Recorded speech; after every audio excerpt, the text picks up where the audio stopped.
Welcome to PHP Podcast. I'm Mike. And this is Orlando, and we're on episode 157. 157, and we are bringing you an amazing interview today. And I'm really excited about this interview because the last time we were with these resellers, it was pretty intense. And just to be honest, PHP Podcast got our tail handed to us. So it's going to be nice to have a conversation with these guys without having to worry about losing so badly. And here's the thing. No hard feelings, right? We're all into part of the winner. And this is our first, I think, international guest, isn't it? Yes, it is. And here's the thing. We have listeners throughout the world, which I'm kind of shocked about. We have people in like Czechoslovakia. Mm-hmm. We have people in England. We have people in parts of Latin America. And we have a good crowd down under. So the first guest all the way from Australia. We have the two Aussie thrifters and we're looking forward to our time together. So tell us a little bit about who you are and what you're about. Hey guys, thanks for having us. My name's Brad. I'm Jazz. And together we are two Aussie thrifters, reselling couple down here in Australia, just doing our thing, going out, buying and reselling, sourcing from op shops, which is our thrift stores, garage sales, and anything in between to sort of make a dollar. And selling on eBay. Yeah. Now, and it's strictly eBay. Yeah, we don't have a huge variety of platforms down here in Australia. We had Amazon come on board recently, but it hasn't really taken off. We have Depop. You can use Grailed, but eBay is definitely our biggest platform down here. So, okay, that's awesome. So, tell us a little bit. How did you get started? Because you guys, are a powerhouse of reselling. You guys are doing incredible. I see how much you guys are selling and the types of videos you're putting out. What got you into this? Brad got us into this. It all started with trying to collect video games. So I had a bit of a thing for NES and N64, which I still do. And I was just buying like bulk lots locally and trying to fill my collection. And I was like, how can I like sell off some of this stuff to keep building my collection without investing so much money? Because we all know that video games are, quite pricey, and especially the ones when you're a collector, you want the top end stuff. So it all started there. I worked out that I could sell stuff on eBay. And then I came across some US channels that were absolutely killing it. One Aussie channel down here that was sort of doing really well. And I was like, you know what, let's give this a try. And then a few months in, I started showing Jazz some videos that I'd been watching. And that's when it really kicked on for you, hey? Yeah, definitely. We enjoyed going op shopping together and going junking and searching through sheds and junkyards to find cool things. But we'd never really thought to buy things specifically to sell. We would really just selling your doubles of games. But once you showed me a few videos, it was like, oh, hang on, let me switch my perspective.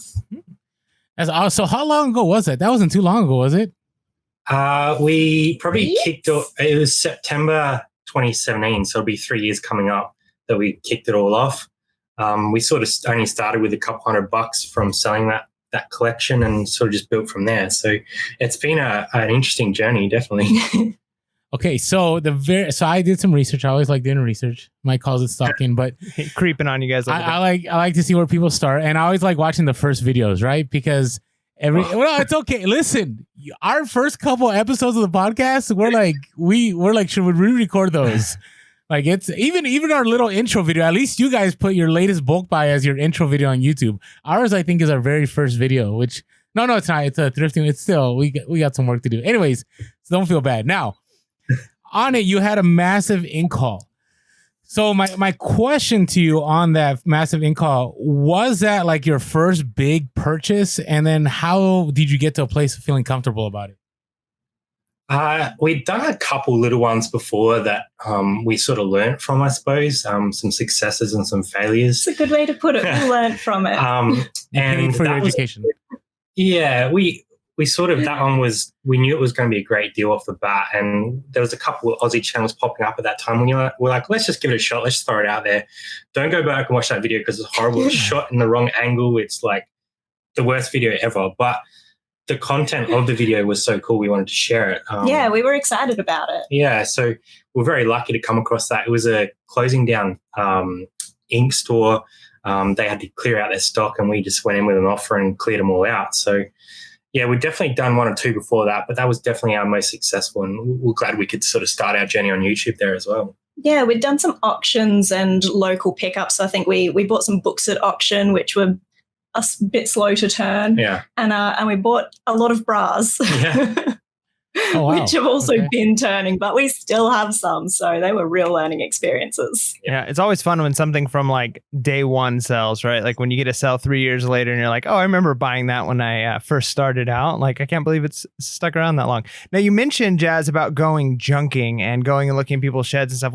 What's like one of the most interesting things you've found, whether it's at a thrift store or at like a junkyard or someone's shed? Like, what's the thing that's like, this is a really cool thing? I mean, the things I pick up are usually like old bags and old typewriters, but I guess there's a bunch of mechanical stuff that we've had to look up and go, what actually does this do? Yeah. We found some insane stuff in the thrift store. Probably that jacket that won us the challenge in the end was our craziest item that we've ever found. And I didn't really know what we had at the time. So that was a Shell racing jacket. So if you haven't seen that was on Primetime Treasure, and that led to our demise, I think. But it was Shell racing jacket, correct? Yeah, signed by Nicky Lauda at the last F1 race here in Adelaide. So $35 we paid, which was an insane price. Obviously, I don't think they realized who'd signed it or even had an idea of where it was from. But that was probably our best find in a thrift store, I think. So did you get it certified or already had a COA? No, we had to get it certified by PSA. So we sent it over to the States just before COVID started happening. I sat on it for quite a while because it was one of those items I was like freaking out about. I was like, I don't know what to do with this. I don't know how to like get the most value out of it, because some people that knew it were throwing some crazy numbers around, and I was just sort of like a bit scared to do something about it.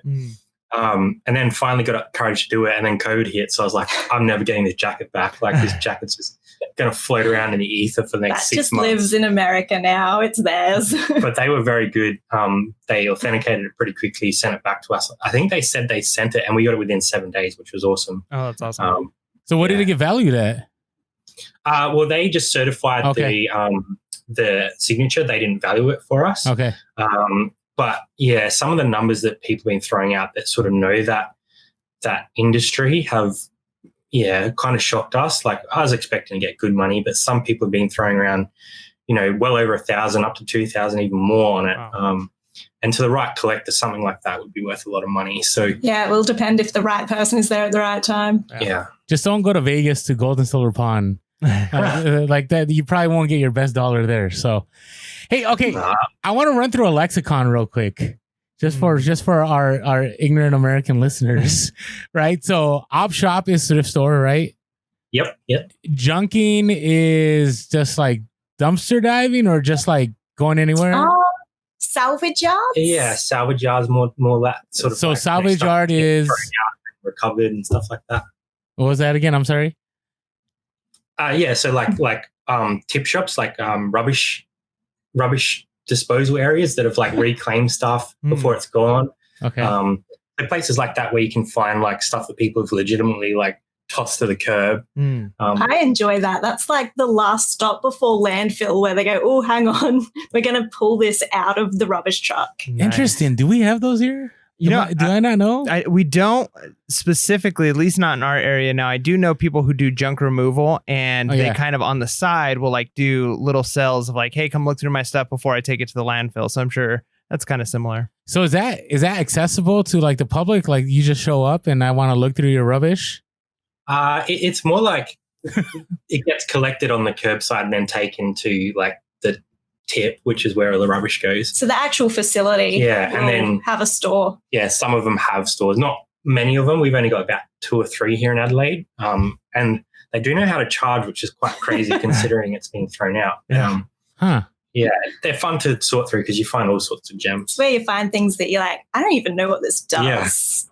Interesting. And now you guys have Salvation Army, but you guys literally call it salvos, right? Like on the title of the store. Yeah, salvos. Yeah. So they used to be Salvation Armies back in the day, and then I think they got bought out by like a more corporate company. So now they changed their name to salvos, which is like a very Aussie thing to do. We like to shorten things and chuck OS on the end of it or S on the end of it.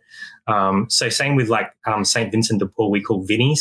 Okay. So yeah, we do that to a lot of things. It's just like an Aussie thing that happens. No, it's good to know. I mean, I'd love to go to Australia sometime and just just visit, but source, and I think it'd be fun.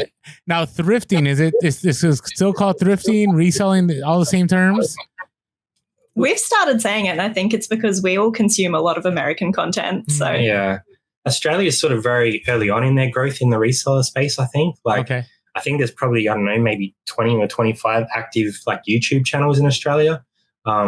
So a lot of us consume American content, and we kind of like change the way we talk about stuff to like suit the American market as well, because that's, it's a big market. So we just kind of adapt what you listen to, I suppose. Okay, that leads me on. I'm taking over here for a little bit. So my next question is, so in America, whenever anybody starts a new YouTube, right? Like when we started the podcast, people were like, oh, it's because you guys at the market is saturated. Like no one's going to make any money, da-da-da-da. Is Australia in a place that, people are going to start making those arguments, or is it still pretty like you go and you're still shocked at what you find?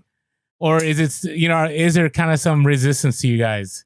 Yeah, I haven't really come up against any like negativity type stuff like stop sharing and stuff like that. There are a lot of resellers popping up now because I think it's more accessible to people. More people are working from home now with all the COVID restrictions and stuff. So I do think that there's more and more people coming in. But as you guys would know, reselling is not for everyone.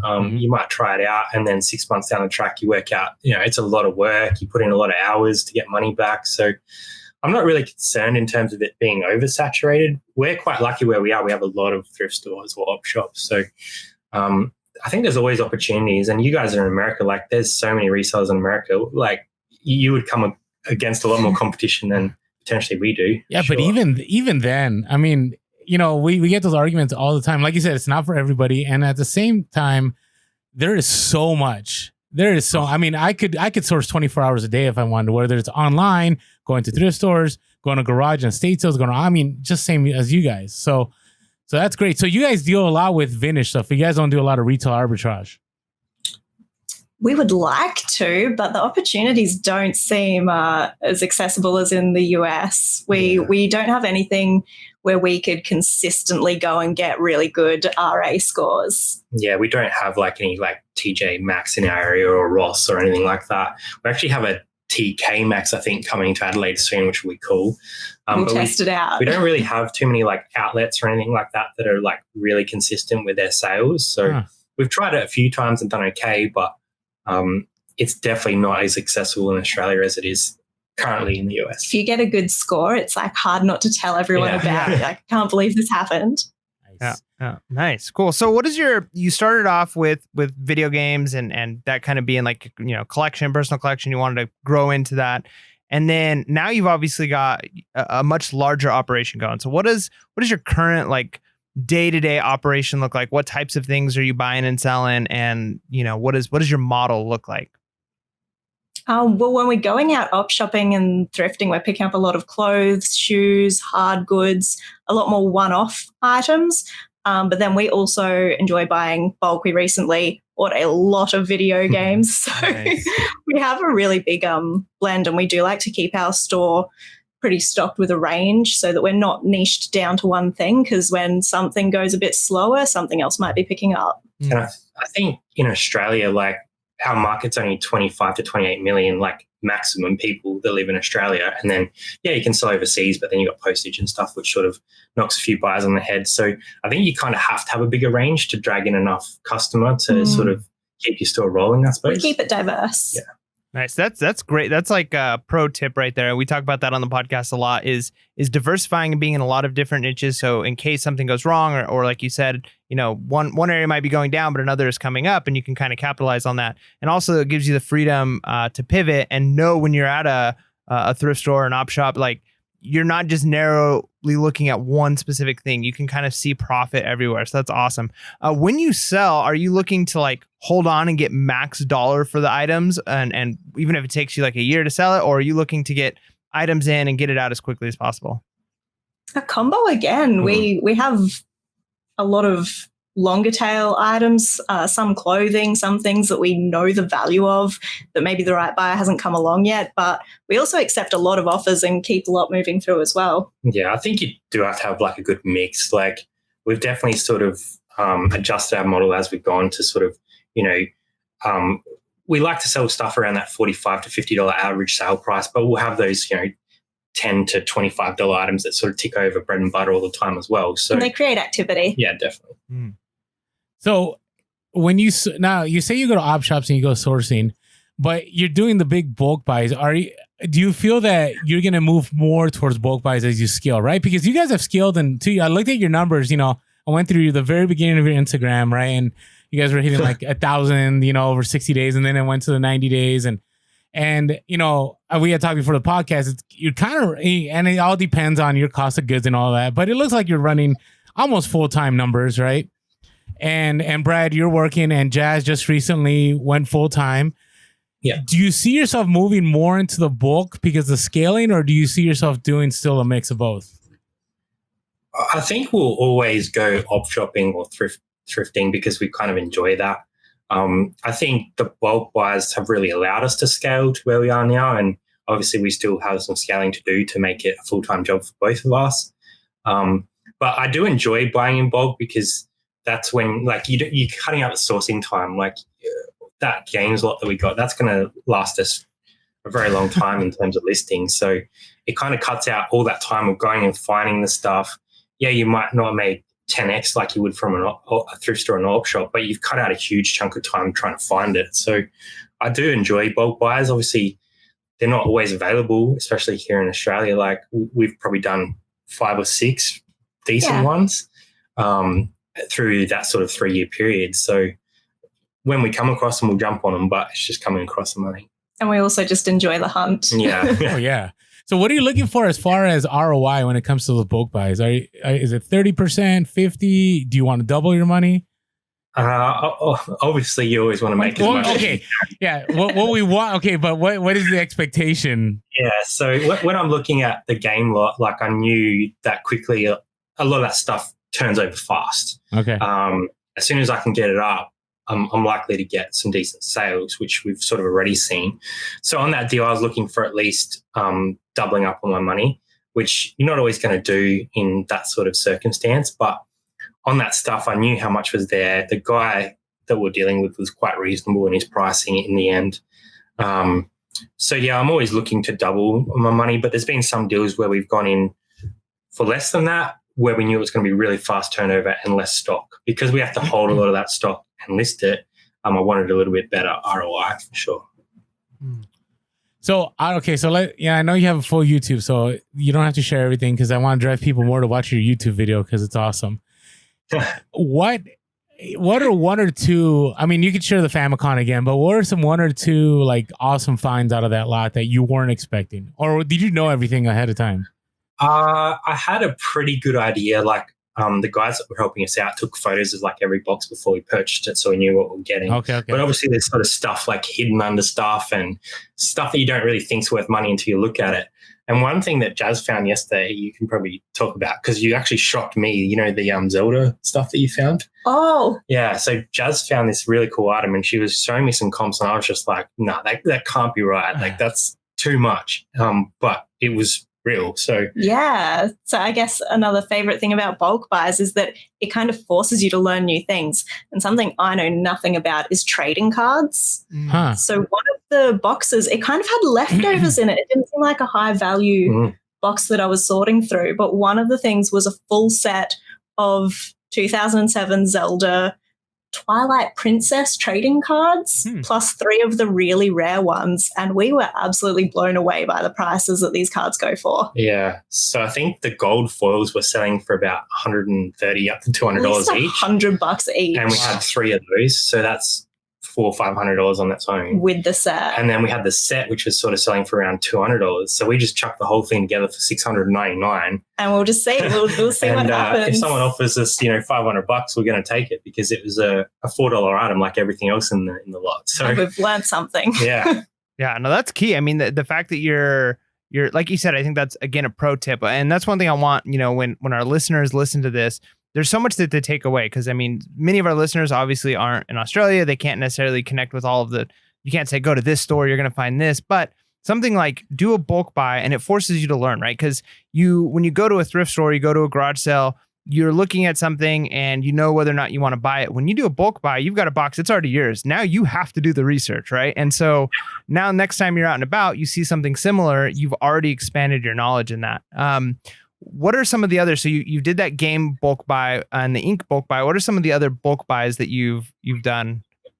One of the more sort of probably better ones that we did, and we don't talk about heap, is we purchased like this whole DVD collection, but he also had all these figurines and like box collectibles, and we actually went back to him and bought some vintage shirts that he gave us for like pennies on the dollar. A lot of pop culture. A lot of pop culture stuff. And we paid, I think it was $2,500 for everything. And there was a set of Disney treasures. Disney treasures sealed, and they were like a limited run in the metal tin. And they've been ticking over. We've got about 20 or 30 of those, and they were selling for sort of 100 to 150 each anyway. So we knew just on that set we were going to make our money back, let alone every other item, which there was thousands of DVDs, like sealed sets that we sold for $200-$300. And that's how we usually will look at a bulk buy going in, is we can go, okay, well, we know that just that item that's going to pay. And then there's also all of this. So, so I sort of always feel confident enough. Look at that, like 30%. If I can see the value in 30% of the items, then I know it's a good deal. All right. So I want to run somebody through the process. So, because I mean, we had like Mark Meyer, who's done auctions. We have had other people that do bulk buys. How do you guys go about deciding like where do you start the search, and then what leads you to finally make that call? I've always got safe search on Facebook and Gumtree, which is like our Craigslist, I suppose. Okay. Gumtree's kind of dead in the water at the moment, but a lot of local stuff like auctions, I'm always looking on there. And then I'll just start researching the items. So if I see like 10 of, that ink, for example, if I see 10 of that same item, I'll go on eBay, see what that item's been selling for. And then I'm able to sort of ascertain if there's like, good quality in what I'm looking at. You can sort of tell when you get more experienced, you kind of can glass your eye over things and spot value. And that ink one was probably, it taught us a lot in terms of what we should be looking for, what value we should be looking for. So it's kind of like, is there value there first? Then what can we get it for is the next question. Storage. If we can store it, which is always a problem. How fast are these things going to sell? What's the sell-through? Which is probably something we learned early on with like the books and the bras that we did. Did not look at that on the bras. They sell, but they don't sell that quick. So it's just, I think over time you work out what works for you, and then you can kind of build on that knowledge. You can kind of sort of step it out and go, all right, well, yes, this is our projected value in future. How long is it going to take us to get there? And how much time we're going to have to invest in that to make that money. And then I always come back to what's the worst case scenario? Yeah. How could this go wrong? And what are we going to do if we get stuck with it? Yeah. So you're okay venturing out. Like, so I'm really a comfortable buyer. Like I've come to, I will only bulk buy on something that I have some kind of knowledge. Are you guys open to something you completely don't know? Like if somebody says, here's some random armchairs for 1,000 office chairs. Are you willing to buy this? There's profit. Like, are you willing to make a move on something like that if it's profitable? Yeah, I've drawn the line on a few things. We got offered like a couple hundred sinks at one stage that I was just like, some guy contacted me and was like, do you guys want to buy all these? It was so sinks? bad, Jazz wasn't told. No, she wasn't told. That one was cut off straight away. It was like a builder that had like brand new unboxed sinks and stuff. Yeah. But yeah, there's definitely stuff we'll draw the line on. The probably biggest one that's been out of our comfort zone was the aquarium stuff that we bought. Yeah, that was new. So we bought like 8 pallets of aquarium stuff. Like 8 pallets? Pumps. Yeah, 8 pallets. Yeah. 8 pallets. That's a lot of space. All right, we'll talk about your inventory space for a little bit. All right, keep going. And yeah, we paid, I think, $4,000 for that. And I did research, and I thought that pumps were going to be the thing that made my money, but it ended up being all the smalls, like all the water conditioners, and stuff like that. So we made some good money on that, but we had to clear a lot of the like smalls out to get this big gaming lot in. So I'd say we've definitely pretty close to doubled our money on that, but it was well outside our comfort zone, so we had to learn quite a lot. But now we know if we're in a thrift store and we see a specific type of fish products. We've had experience with that now, so we can kind of get an idea if there's money there or not. You could have your own aquarium channel now. I know. I'm not very up to date with that sort of stuff, but we definitely learned a lot from Super willing to learn. Yeah. Nice. No, that's good. I mean, that's correct. I mean, to me, but the thing is, 8 pallets. Like, I can understand 1 pallet, like, oh, maybe 2, but 8 pallets, like that's pretty intense. I think he told me 4 to start with. Yeah, well, I thought I was bidding on about 12 at one stage. It was an auction. And it kind of got towards the end, and I kind of had 4, and I was like, all right, I'm not going to bid on anything else because 4 was enough. But it ended up my bids on those other 4 were enough to get them over the line as well, because they're towards the back end of the auction. So I ended up I had to unpack it all into this like truck, and it like squeezed in with like an iota of space. But yeah, it's always a struggle trying to fit that stuff in a house or a property. So we had to do some creative storage solutions for that, for sure. Wow. Nice. So 2 questions. One, do you have a functioning fish tank right now running in your house?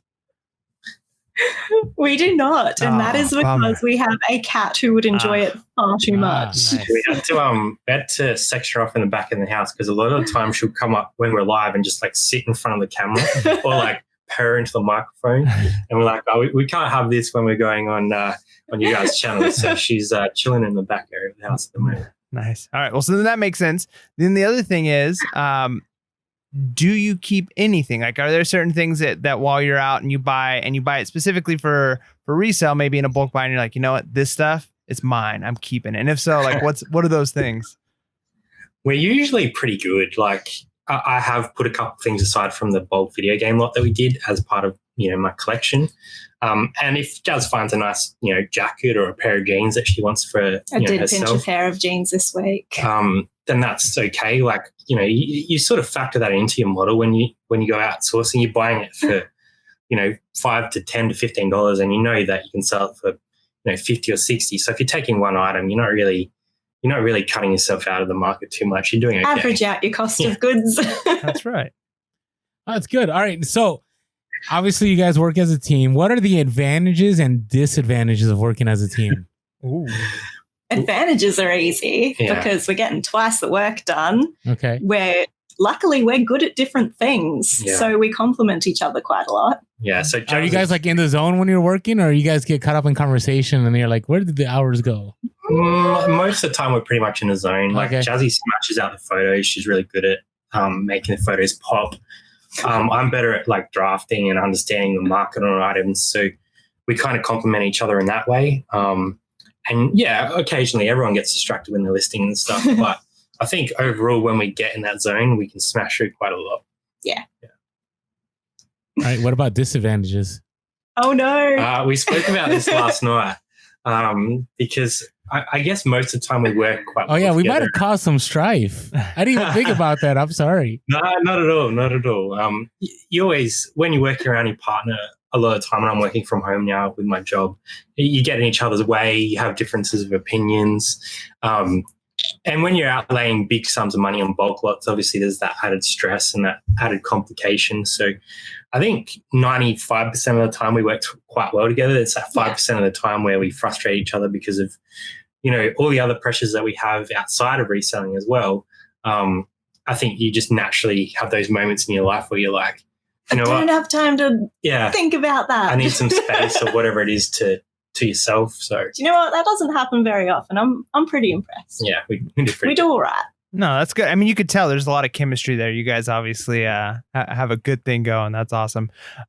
So tell me, what is it about reselling that makes, I guess, reselling special? Like, why reselling? Why did you choose this as like a side hobby? What are some of the things that reselling has allowed you to do? And what would you say to somebody who comes up to you and says, like, is this something I should do or not? I think it was just, you get stuck in the day-to-day of working a job and going and working for somebody else. And, you can put as much effort as you want into a job and not get some of the rewards that you can out of reselling. So reselling, you put in the work and 9 times out of 10, you're going to get the reward. Yeah. Whereas in a corporate job, you could be absolutely busting your gut and the person next to you could be doing half what you're doing and you're on the same wage, you're not getting any promotions that, it's hard to level up in that world, I suppose. Yeah, I love not having that ceiling. Working 9 to 5, I knew how much time I was going to be putting in and exactly what I was going to get paid. Whereas with this, there's a freedom where if I want to work twice as hard, I'm going to get probably twice the reward. So really, like, the sky's the limit. The scalability is amazing. The flexibility is amazing. And it's something we enjoy doing together. Yeah. So it's a win. That's a great perspective, right? Because I don't know. I think about I'm not. This interview isn't about me, but before Orlando, but before I went full time, it's something like it didn't matter how hard you worked at times, right? You could have, some people. I remember when I was in education, some people just worked until 3:30 and they were gone, and that's it, and they got the same paycheck I did. But in reselling, you pull that lever or you push as hard as you want. And a lot of the time, you get burned sometimes, but most of the time it ends up adding up to having more money and then reinvesting that money and just scaling and scaling and scaling. So let's talk about scaling your space. So you're dealing with 8 pallets. What's your inventory look like? Like I see you're organized in the back, which is good. All right. Do you have multiple locations? Is it all at home? Do you sleep with your inventory? Like, how's it work? There is a no inventory in the bedroom rule. Yeah. Okay. So just the bedroom. Yeah. That's my sanctuary. The spare bedroom is packed with stuff at the moment. Our lounge room is looking more like a bomb site than it usually does because our lounge room used to also be a sanctuary, but it's now my workspace because Brad's working from home in here. Yeah. We do have quite a lot of storage. We're lucky in the house that we bought almost specifically for reselling, to be honest. Yeah, we do. We have this room which stores a lot of this is probably, I don't know, 1/4 of our stock. And then out the back, we've got quite a large room with a whole bunch. Yeah, the store where the store is. And then we also have the shed, which is where we sort of showed putting all the pallets of stuff for sort of our interim location before it gets into our actual store, I suppose. All right. So do you have dedicated space, like a dedicated space to take pictures, dedicated space to, I guess, list? Yeah. I mean, do you have dedicated spaces or is it kind of wherever I can make space? I actually take pictures on the floor in here. So we've got box light, and white core flue on the ground, and that's my spot. Yeah. So we'll kind of draft in the lounge room, kind of grab a box at the moment. We're grabbing a box at a time. Do that box, bring stuff in here to photograph, and then it'll go into inventory from here. So we have a reasonably sort of streamlined process. Obviously, it kind of can get mixed up when your boxes laying around everywhere, like we do at the moment. But in terms of our normal process, when we get stuff, it's usually a pretty quick streamline into the store, listed, and then into a location. And then hopefully sold. Yeah. No, absolutely. I love that you have doing the pictures on the floor because I think a lot of people get, their mindset that pictures have to be a certain way. They have to have like some kind of professional studio set up. And there's a lot of tricks and tips that you can use to get high quality pictures without having to have a professional photography studio in your house. So I think that's a great tip. We're lucky, like we've invested in some good quality lights. But yeah, in terms of like our core flue and that, it's just we buy it from our like hardware store. Home Depot. I suppose it'd be equivalent to Home Depot. So, we haven't invested huge money and we just use our iPhones to take photos. So yeah, as long as it's well lit and clear and you can see the item, you're good to go. Yeah. All right. So do you see, I think I kind of asked this question already. Do you see a lot of competition when you're outsourcing right these days, or are you guys on your own? We actually go sourcing a lot with our good reseller buddy who lives very close to us. Okay. Yeah, I've definitely noticed more resellers now when we go out. I don't know if that's partly because of COVID and there's only a few open, so we're all confined to those few stores. Okay, yeah. But you definitely see more people when, more and more people sort of come up to us and say, oh, hey, like we've seen you on YouTube. Yeah. Like, how's it going? Nice to meet you. So I guess you're more aware, but it's also more in your face as well. So you probably notice it more because you're looking for it. But there seems to be a lot more people in thrift stores than there ever was. So, but there's so much stock as well. There's so much waste, unfortunately, and people getting rid of so much stuff that really there's enough to go around. So we don't see it as too much competition. We see it as look harder, look for something else, go to a new place. And you guys would know a lot of it is like right place, right time, or getting to know the schedules of the thrift stores so that you're there when they're putting out new stock and stuff like that. Building connections and networking within your community so that you do get those offers of good deals and people come to you first when they have stuff that they want to get rid of. Nice. So what? Go ahead. So what do your friends and family think when they hear that you're resellers and you've got this YouTube channel? They come over for dinner. Yeah, and they see all of your stuff, and then kind of tagging along that. Sorry to add like a second question to that, but like, how is reselling seen in Australia? Like, how do people see it as a profession? Like, what's the general opinion? It is mixed. We're really lucky that our families are super supportive. I'm sure our mums will watch this, so hi, Mum.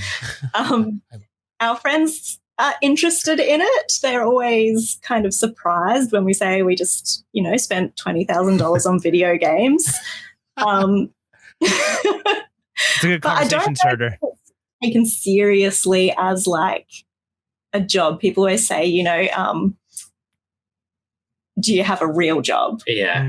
I think the more we sort of like share on Instagram and show people like what you're able to do in the reselling space and how much money you can potentially make if you put in the effort, the more interest is involved. So the more people come to us and be like, oh, like, I want to get into it. Like, you guys are like, you're doing all these bulk buys, you're having fun, you're enjoying it. So I think we've been very lucky with our families and the general consensus. As I said, reselling in Australia is still quite small, so it's probably not as well known as it is in the States. So therefore, less people sort of don't really ask questions about it.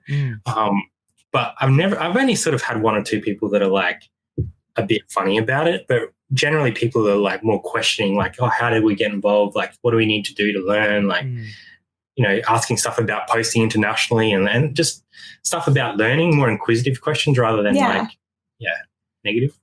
All right, so I had a question about your op shop. So one of the things we're dealing with here in San Diego is like our prices keep going up. Even after COVID, we thought there'd be an influx and the prices would drop. And I've been going to op shops in America lately, and it's just been bad. Like it's getting worse. I don't know why it's getting worse.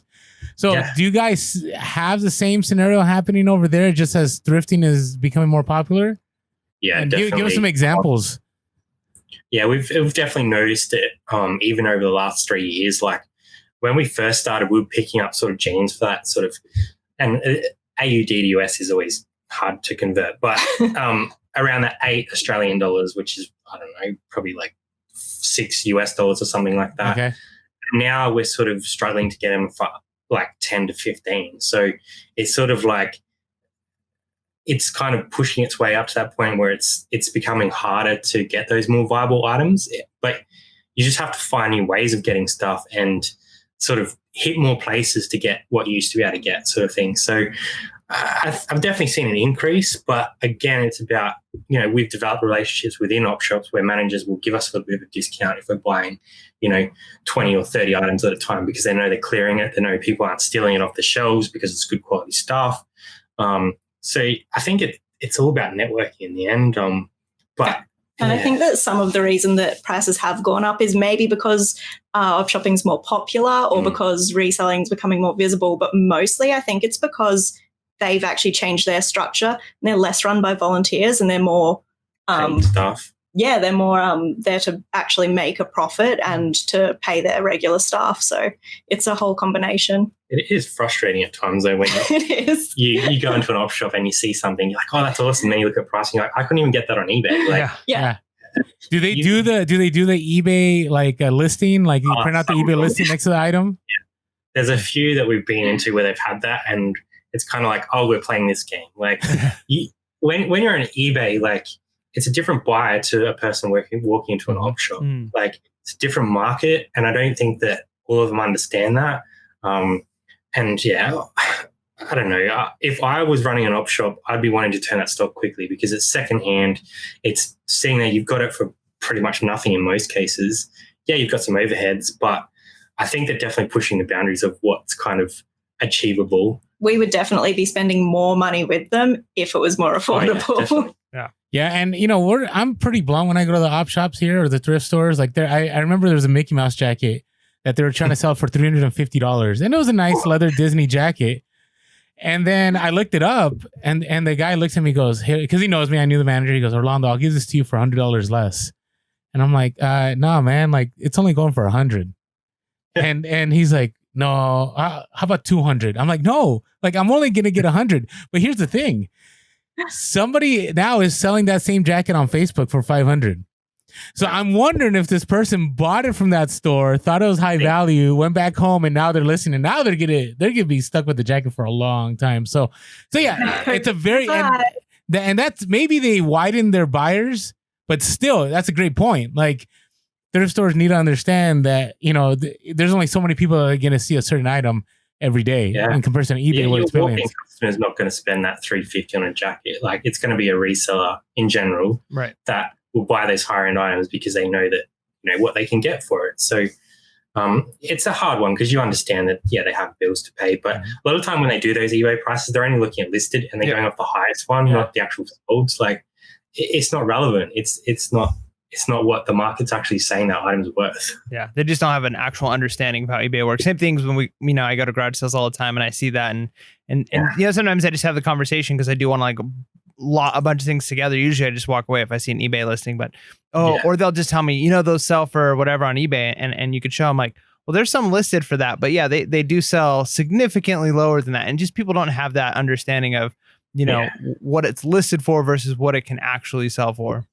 Yeah, and I think that comes down to, we're resellers, we understand what eBay's doing, whereas someone just looking and going, oh, this clamshell VHS sells for $1,000. You're like, well, it doesn't. Like, that's ridiculous. But that's what I would have done 5 years ago. Yeah. Well, that's the thing. You learn. Like, I'll never forget being inside a Salvation Army 5 years ago and going everywhere and going, there's absolutely nothing to buy. How do people make money here? And now I can walk in and I'll always make money. Now I won't find, now I'm pretty picky, right? Like 5 years ago, you were willing to buy something and make $5, $10 profit. Now you're like, I'm only going to pick something up if it's going to make me 30 plus or whatever it is, Now, was that? You definitely learn like as you go. Like I think you become more aware of how long it takes to do something and what value you need to get out of that item at the end of it. So yeah, that's definitely a good point you made. We haven't talked about garage sales. Now, I'm really interested. How do what day of the week do you guys have community garage sales? How do you find them? And what are some negotiation tips, or how do you score at your garage sales? We don't seem to have as many community garage sales as you guys because we watch lots of YouTube videos and we're like, what? That's a whole street. Oh, yeah. As usually, we can look on Facebook Marketplace on a Friday night. Or there is an app that a couple of people have started using. Yeah. And then usually like Saturday morning is the time to hit it. Yeah, we definitely don't have as many as I see over there. And we have one app called Garage Sale Finder, but it's like only half a dozen people use it. So nothing's actually pulled from all the other places. And we have one a year, which is like called the Garage Sale Trail, when I think it's like a Saturday and Sunday where like everyone registers their garage sale on this one website, and you can go around and like sort of plan a route and try and find those, more in one area. But generally, if it's a normal Saturday, you might be able to find 5 or 10 within driving distance that's accessible. Otherwise, you'd have to go maybe an hour and a half to find more than that. So, have you done that before? Driven the hour and a half, or is that too far for you? We'll drive as far as we need to if it's a good deal. So. There's a op shop down south that we occasionally go to, which is an hour and 20, an hour and 30 minutes away one way. So we'll go there if we need to. But we're quite lucky in our area that we have quite a lot of opportunities. So it's sort of once every sort of 3 to 6 months that we might head that far. Otherwise, we'll drive every weekend. We're driving 30, 40 minutes to get to a specific op shop. So we're not scared to travel. Now, do you guys take your phone out? Like when obviously in the beginning you would do it a lot more than you do it now, but is there kind of a stigma to that when you're out garage selling? Oh, at garage sales, it's generally a good enough price that I'm just going to go. I'm just going to give it a shot. Yeah. More in the thrift stores, I would take my phone out and just casually have a look, and they don't know if I'm sending a text message or what. I think I was a lot more nervous about it at the start. I was sort of like, oh, everyone knows what I'm doing. But everyone's on their phones these days. Yeah, it's true. And most of it, like, I've got so confident with a couple places that I'll actually look up a price at the desk. Yeah, just in front of them. Like, they know what I'm doing already. So, like, I've had a lady that we deal with quite regularly, and she's like, oh, give us 25. And I looked up comps in front of her. I was like, they're only selling for 40. Like, I can't give you $25. I can do this price. And she's like, okay, because I was able to show her what we're going to get out of it on the other end. So it can work in your favor. Some people don't like it, but at the end of the day, everyone's on their phone. So it's unlikely that someone's really going to question what you're doing, I think. Point at you and say, that man's looking up the price. Yeah. And the more you do it, the more you get an understanding. Like, there's always going to be something new to learn. So you're always going to have to look stuff up. But you do become more accustomed to what values are and kind of understanding the market, I suppose. Mm-hmm. Nice. So you mentioned in the very beginning, you talked a little bit about, before some bulk buys, maybe you made some mistakes. And I'm sure at thrift stores and some of these garage sales, you probably have picked up some stuff that were mistakes. What are like one or two of like the big like highlights of I maybe failed here? This is a big mistake. It was a learning opportunity. What were some of those? I think you hit the nail on the head there. We kind of look at them more as learning opportunities, because if you're not learning from your mistakes, then you're probably going to make them over again. So the one that we always talk about is before we even started YouTube, I bought 2 carts of books for $36, and they were just random, every different type of book you can think of. There was some really cool stuff in there, but there was some absolute rubbish that just wasn't worth our time. So we filled 2 cars to the brim trying to get these back to our house. It took us a long time to sort through. There was a lot of stuff in there that was worth nothing. We spent a lot of time going to I guess car boot sales. I don't know what you call flea markets or something like that. Okay. And trying to like sell them off for $1 and $2 here. And you're spending like 5-6 hours there to sell, $100, $200 worth of stuff. It's just a lot of effort. They take up a lot of room. They were slow sellers. Yes, we made money out of it, but it just wasn't worth our investment and our time to make that money. So that's probably our biggest one that we look back on and go, we learned a lot from that experience. And that was probably one of our first bulk buys that we did. And I wouldn't say it was a failure. It was just more work than it was worth. Yes. Well put. And Jazz was freaking out because we had 20,000 books in the house. Yeah. It was such a hazard. It was. This is when we were in our unit. So we only had a 2-bed unit at the time. So there was boxes everywhere. Oh my goodness. All right. So I had a question. So you guys watch a lot of YouTube, a lot of American YouTube. Do you see stark differences? Is it pretty the same? Or what are some of the differences between reselling Australian and America? The RA opportunities is a pretty big one, I would say. Like, there seems to be sellers in America who just solely buy like shoes, like brand new shoes. And we're like, what? How are you doing that? And I think our opportunities, like our markets. So as I said, eBay is our biggest market. We have Amazon, but it hasn't really taken off yet. It's quite small. You can only sell new items in specific categories. It just hasn't had the effect that it had in America because we're such a vast country. Like, they can't really do Amazon Prime because they've got like one location, and for them to get a book from this side of the country to the other side of the country isn't going to take them a day. It's going to take them 3 days at least. Nothing's getting there next day. So it just doesn't have the same appeal, I suppose. Maybe 5 years it will, but just hasn't got there. So I think the markets that we have to sell on is a lot less. So we have to sort of like, we're stuck with eBay really. And when eBay, but I don't think that's bad. I mean, you keep saying you see retail arbitrage, but retail arbitrage is like really glitzy. Like it's kind of like I don't do it at all. I stay away from it. And again, I do it. I do a lot of it, and there is something to it. And I think you guys would be great at it because you understand. When you buy a lot, you have to move things fast. And I think where people's businesses die in retail arbitrage is, and I personally have lost a ton of money doing RA, is that you buy a lot and you keep holding out and you keep holding out, and then you get yourself in a really big mess. And I mean, we've had some awesome sellers on our show that like Matt Klein Hustle, who sells Nike shoes, and he just goes and I mean, that guy buys all kinds, but he said even in our interview, he makes maybe $10 to $15 per shoe, right? So you're talking about, margins are pretty tough and you got to move stuff. So I don't know. Okay. But there is that. I mean, there is that opportunity, but man, the competition here is intense. Oh yeah. Intense. Yeah. We did talk about it before, like we're kind of like trying to weigh up differences, and we don't have those opportunities, but we don't have as much competition as well. So it's kind of like you lose one thing, but you gain another thing. I think the biggest thing for us is the actual people that we can sell to. So as I mentioned before, we have sort of 25 to 28 million. I don't know what it is at the moment. And I think 5 to 8 million of those have eBay accounts. And unless you're willing to do international markets, which we do, but then the buyer has to pay shipping, and which is quite expensive from Australia. So I think our biggest restraint is our market size. I think that's the biggest difference. We just don't have the numbers of people. So how often do you guys do international sales? And let's say I wanted to buy something from San Diego. What does that look like on your end, like costs and everything? Yeah, so generally I think that depending, like say I was sending a shirt to you, it's probably going to cost me, I don't know, $22 or something like that, $24, depending on the weight and that sort of stuff. And that's just standard shipping. That's not like express or... And there's no tracking? Like no, there is tracking, but it's not great. It says it's left Australia. Good luck. And if it's over 500 grams, then I don't even know what that is in ounces. But half a kilo, if it's over that, then it just skyrockets. It goes straight 1 kilo, up to $38. 3 kilo, and they're like, it's like 2 pounds. 60. Yeah.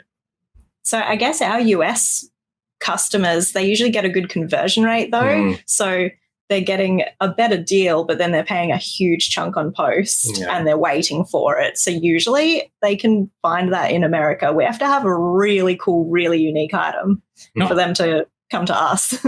I get it because I sell stuff via global shipping to Australia, and it's expensive. Like I sold like an Australian military hat. I remember, and the hat was like $80. The shipping was like $120. Yeah. And it was because we don't have global shipping. Yeah, we don't have GSP. We just have like Australia Post, which is our like national provider, and we do everything through them. So there's no like third party involved, and it's still expensive. So I don't really understand like how it works, but I guess because we don't have the population size, so it costs us more to do those sorts of things. Like our cheapest rate of postage for something that needs to be tracked, and this is only because we're on band 4, which is like the highest band you can be. We get a bulk discount. Yeah, is like around $6, and that's for any item. That's your best price. If you can send stuff by a letter, but you're not getting any tracking, and that's $2.20 to $3.30. So it's postage is expensive no matter what you're sending. It's just what it is. Okay, I want to ask a tax question. Can I ask a tax question? Because I know your tax structure is different. Yeah. Do you have to at the end do you have to report your taxes like income tax, or is it already built into your system when you make your sales? You have to report it. Okay. So it depends how you set up. Like we're set up as a sole trader business, and we actually pay our tax quarterly. So they base it on last year's numbers, which they'll probably charge us again more because we've done more than last year, which is a good problem. It's a good problem. And if you turn over more than 75,000, you start paying GST as well, which is a 10% surcharge. So we've had to factor that into our model as well. You do not want to go just over 75. If you're going to push over 75,000 in Australia, you want to then skyrocket to make it worth it. Because then every year after that, doesn't matter if you've done $20 for that year, you're going to pay GST. Wow. So as soon as you hit that threshold, from then on, you're paying GST. Doesn't matter at the start of the year, it starts again, you're paying it. Wow. So you want to be. What is GST? Can you define GST? I'm really interested. It's like, I think it's goods and services tax. Okay. So they brought it in quite a while ago to try and like bring more money into the government and stuff like that. Taxes do. They wanted more money, so they put it on a lot of things that sort of get bought and sold. So yeah. No, it's good to know because we hear all the time reselling like you should only make so much money in reselling because then you have to report it. Like here, it's PayPal won't send a 1099 unless you make more than 20K. So there's a lot of part-time resellers that will purposely stay under 20K. And I'm like, what? No, like why limit yourself, right? And then, and I get it. I mean, for us, after we make over 100K, it gets kind of dicey, right? We have graduated income tax, so the government takes more money, but I'm still making more money. It's still worth it to me.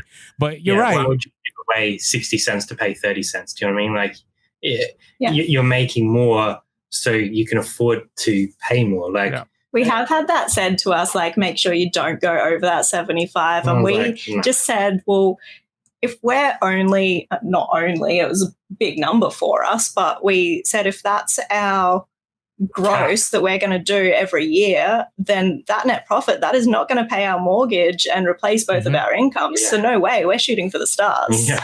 That's good to know. Are any other differences? Our tax system's complicated. No, not about taxes. We're good with the taxes, but about like sourcing, reselling, the platforms. Yeah, I think that's good. Okay. I don't know. You guys have big stores. We only sort of have one or two that are like decent size. Like we have a couple Savers, but they're only in Adelaide and Melbourne. Oh, the bins. Oh yeah, we don't have bins. You don't have bins. Okay. Yeah, we don't in San Diego either. Yeah. They have one or two, like there's like one in Sydney or two in Sydney and one in WA, but that's like literally the only ones I've ever heard of in Australia. So we don't really have those kind of things either. So yeah, and our bins vary. Some of our bins you have to like come in with like armor, and then other bins is like everybody's really nice and like, oh, go ahead, look at mine. It very much varies. So I'd like to try it out, but I don't. Yeah. I think it's worth trying once, at least once. Yeah. Yeah. I would be nervous about the etiquette. Yeah. Nice. So what are maybe one or two pieces of advice that you would give a new reseller? Imagine yourself 3 years ago, you're just starting off, you're selling your first video games. What would you wish somebody would have told you? Have a good inventory system from the start. Yes. So when we started, like we had no idea what we're doing. We had no idea what we were going to potentially get to at any point. We just had like a rack, like probably one of those racks was 6 tubs on it. So it was really easy to find items. We didn't really think that we would need to like label stuff, and we didn't use our custom SKU. We just knew where stuff was, right? But then as we started building, I was like, I don't remember where that is. Like I've got 20 tubs now. How am I supposed to know? And then you spend 20 minutes trying to find a shirt. So inventory system, I would say, is probably one of our biggest mistakes, and now we're up to date and doing well with it. But early on, we didn't understand that's so important. Yeah, do it from the start. And I think the other one is never compare yourself to anyone else, because your circumstances are so different to anybody else. They may have more time, they may have better sourcing opportunities, but set goals for yourself and reach your own goals rather than looking at somebody else and going, I want to achieve that. Like, we all need and want different things, and we all have different restrictions, and never compare. Yeah, that's good. No, that's genius. No, that is it's key, because you don't know people's situation. Like you don't know how much people need to live. Like I always see the 90-day total, and I'm like, well, if they're doing RA, I know that 90-day totals maybe only 30% of that is net, right? At the most 50, right? If it's eBay, it's even better. I know people that go to the bins and they only have like a 20K 90-day total, but like 19K of that is actually net profit, right? Because they went to the bins and they paid like pennies on the dollar for items. So, all right. So talk to us. So you guys scaled pretty quick, right? I think you guys scaled pretty quick. Maybe I've been comparing myself to you guys, but anyways, so after 2 years, pandemic hits. Yeah. How did that affect you guys in the beginning, and did things get better or worse? And how did you guys adapt?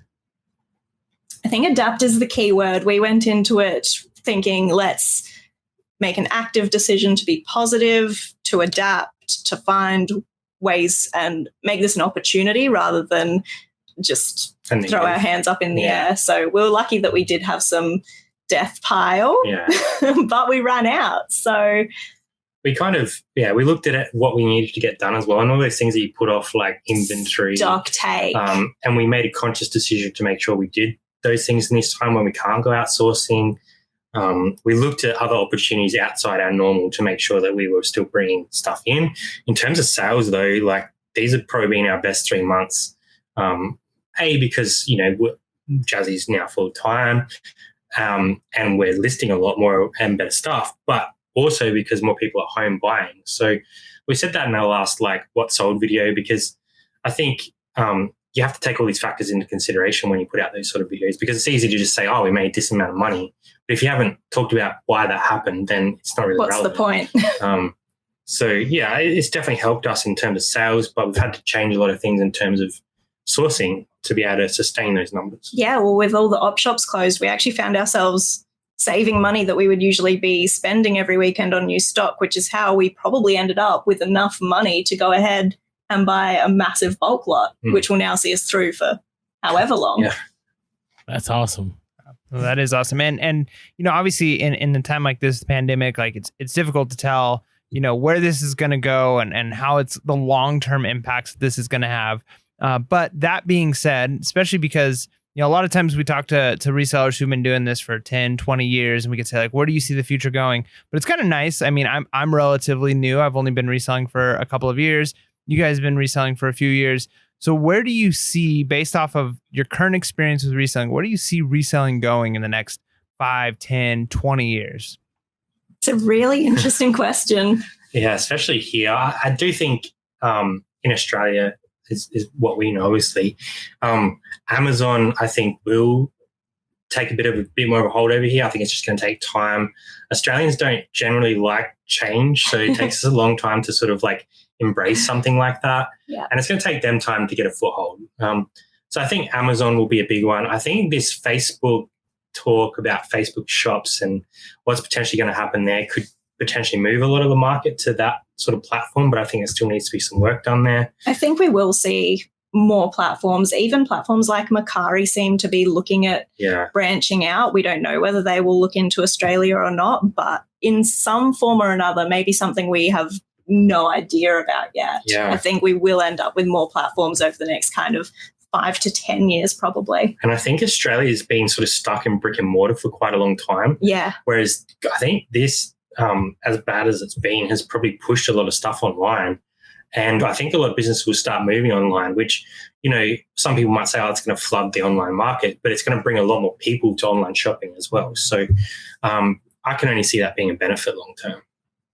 Nice. Good. What about you guys? Where do you see you guys here in let's say the next couple of years? Are you looking to move to a bigger space? Are you looking to scale more? Are you looking to both be full time? I mean, what are and we're not going to hold you to it. Just ideally, what do you see? Yeah, we've had a few ideas chucked around, and we've got some stuff that we would like to do that is a little bit left of field, but we kind of had an idea of traveling Australia with a big bus and decking it out with racking underneath and just op shopping around Australia. But after this big game haul, I'm not really sure that's going to happen anytime soon. But yeah, we'd like to continue to scale. I'm not sure if our total goal is for us to be both full time, or if one of us is going to continue to work part time.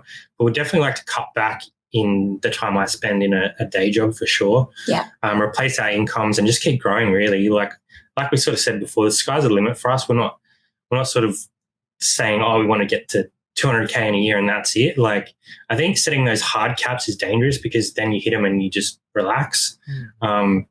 So I don't have a hard cap for where we want to be. We don't really need to employ anyone at this stage. Maybe in future we will. I think a bigger space might have to happen at some point, but and you might think you know what you want, but you don't know until you do it. Yeah. We could both go full time and then go, you know what? I really miss going to a job. So I think that we try to allow ourselves to be really open and to kind of let ourselves explore different things. Yeah, grow into what we want rather than setting that hard goal and we're going to be full-time resellers, and if we don't do that, then it's a failure. We're more prepared to just see what actually will work for us. Oh, that's good. I mean, that's a great attitude and mentality to have. And I think that's something that we should all take, on a little bit more is you do want to have goals, but not necessarily an end goal, because then that can be limiting.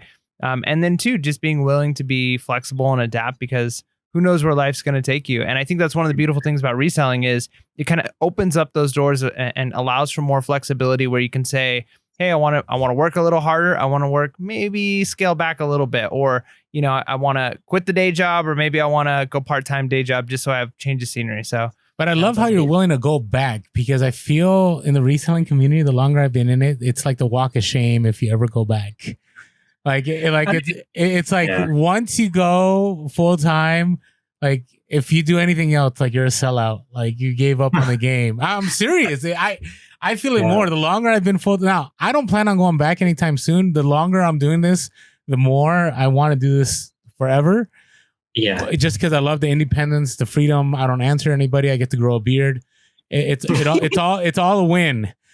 But I really appreciate you guys being real about that, because I don't want anybody to think, hey, if I go full time, like I can't go back if I miss being around people, or I miss, working with the team, because that's all valuable. Like that's fun too.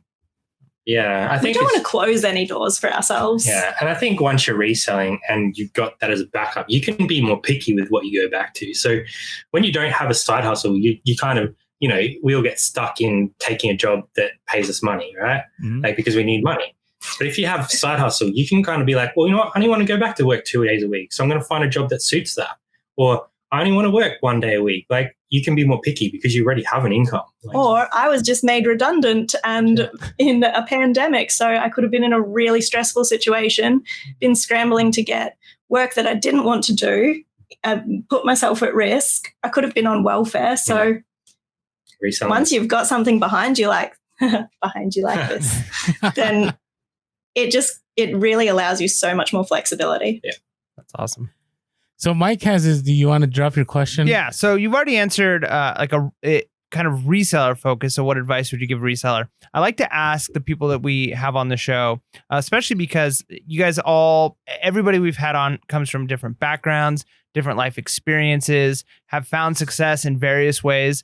And I'm a teacher. And so one of the things I like to do is like to impart knowledge onto students and kind of feel like I get to like give them little pieces of life advice. So I always like to get that from people too. So if you could offer life advice, or maybe like a motto that you live by, something that's like, here's the thing that I kind of is a motto I stand by, or a life advice that I would give to somebody. What is that?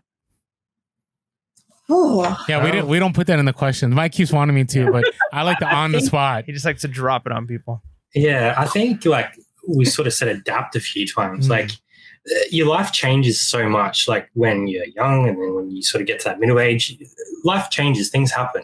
But if you're able to adapt to the situation and sort of not get caught up in negativity all the time, and like there's two ways that you could have taken this pandemic. You could have shut yourself down, you could have shut your store down and not tried to, improve. But you could have taken the other way and looked at what you're doing, looked at what's not working and try to change it. So I think just adapt to circumstances and be willing to learn and not shut yourself up from taking other people's opinion on board as well, because, we all have different views and different opinions, but we can learn from each other, I think. That's good. That was beautiful. Do you have anything to add to that? That works. You can't. Yeah. Okay, that's good. At the end of the day, I just always think, guys, just be nice to each other. I like it. It's easy. Do it. No, and I expect you. I mean, your YouTube you guys are always positive, always upbeat. On social media, you guys are always dropping content and put. You have your $5 challenge, right? What was that, real quick? What's your $5 challenge that you're doing right now? Yeah, so I started. It was actually on the back of a comment that one of our friends put in the chat one day. They're like, "Oh, you guys should do a $50 a month challenge," and I was like, "That'd be really cool." But I was like, the barrier to entry there, like some people might not have $50 to kind of, just throw out like that. So I was like, let's drop it down to a cup of coffee, $5, and let's see how many people we can get involved. So the idea is to start with $5, like you only have $5 to your name, and turn that $5 into whatever you can in 6 months. So we currently have 103 people participating in this challenge. We've actually had to close it down. Yeah. So we've had to cap it at those 103 because it's a lot of admin. And it's been running for 8 days now, and some people are already pretty close to the $200 mark. So there's been some fast flips, and I think people are sort of looking at their model and going, well, they're dropping the price compared to comps so they can turn that dollar quicker. And I think it's a good lesson, especially for new resellers, of what you can do with $5. Like you can start with almost nothing and build it into a business, really, like if you're smart about it. So I think it's a cool challenge to get involved in, and a bit of fun banter with a lot of people that we talk to regularly. There's always texts flying like, I just sold this item, haha, like I'm ahead of you, like just that sort of fun stuff. And yeah, it's just Oh, it's incredible. I mean, that's how I started. I had a $20 challenge, me and 2 buddies, and now I do this full time. So you know, it could lead to multiple people becoming full-time sellers. All right. Yeah. So, hey, where can they find you guys? 2 Aussie Thrifters on Instagram, 2 Aussie Thrifters on YouTube also? Yeah, same all over the place. Or we're on Facebook as well if anyone wants to check us out there. But most of our stuff gets dropped on YouTube and Instagram. We sort of drop a couple videos a week, one live on a Tuesday night, Australia time. Very, very early for America. And we usually put out a pre-recorded on a Friday morning just to keep consistent so people would know where to find us. Nice. Well, hey, we appreciate you guys having on. Do you have any more questions, Mike? No, I mean, I just want to say thank you guys so much. And like I said at the beginning of the podcast, it's nice to be able to have a civil conversation with you without having to go to blows. I was worried about being fed to the lions on Primetime Treasure Hunters video there. So, but you guys are awesome. Well-deserved victory on that show. And honestly, I'm glad that we were able to meet through that because, you know, now I feel like I know you guys better after doing this interview, and I can see you guys continuing to do well going forward. And one day I'm going to be like, I know those people. Yeah, now I have reselling friends when I travel to Australia because that's on my agenda in the next year. So I don't know. I might bug you guys. So anyways. Absolutely. Nice. Yeah, I'll have to clean out the spare room for you. Oh, no. I'm telling you, Australia to me is the one place I've always wanted to go. I mean, actually even possibly live, but that's another story. So anyways, hey, appreciate you guys. Love your energy. Look for 2 Aussie Thrifters on Instagram, YouTube, and Facebook. They're phenomenal sellers. They've been scaling. They know what they're doing. So thank you guys for being on the podcast. And with that being said, make sure to be real, be relevant, and be reselling. Late.